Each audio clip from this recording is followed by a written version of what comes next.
A 32-year-old man who had just moved to Green Bay was shot to death in the city overnight.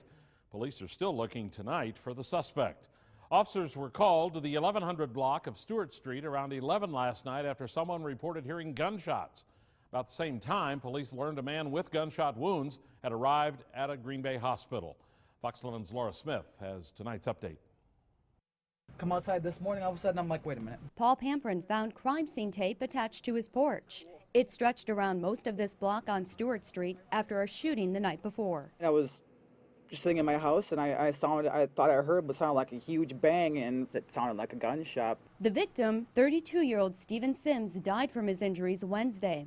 Investigators still don't know who pulled the trigger, but police believe Sims was targeted and say the public is not in danger. We don't know exactly why it was targeted, other than through our interviews. It wasn't a random attack like you would see in some of the larger cities. Officers focused a lot of their attention on this house. It is unknown if Sims lived here.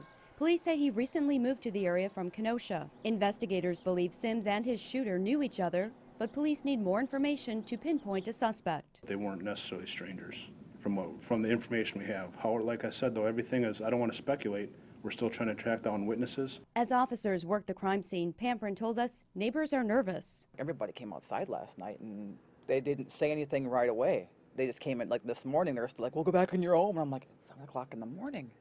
Tell me you're still looking for someone? Other neighbors we spoke with say the incident is especially alarming because this neighborhood is generally quiet.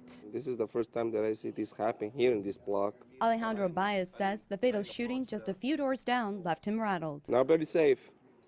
Now not very safe. You know, those places around here, there are a lot of rental houses and you never know who come and who leaves. In Green Bay, Laura Smith, Fox 11 News.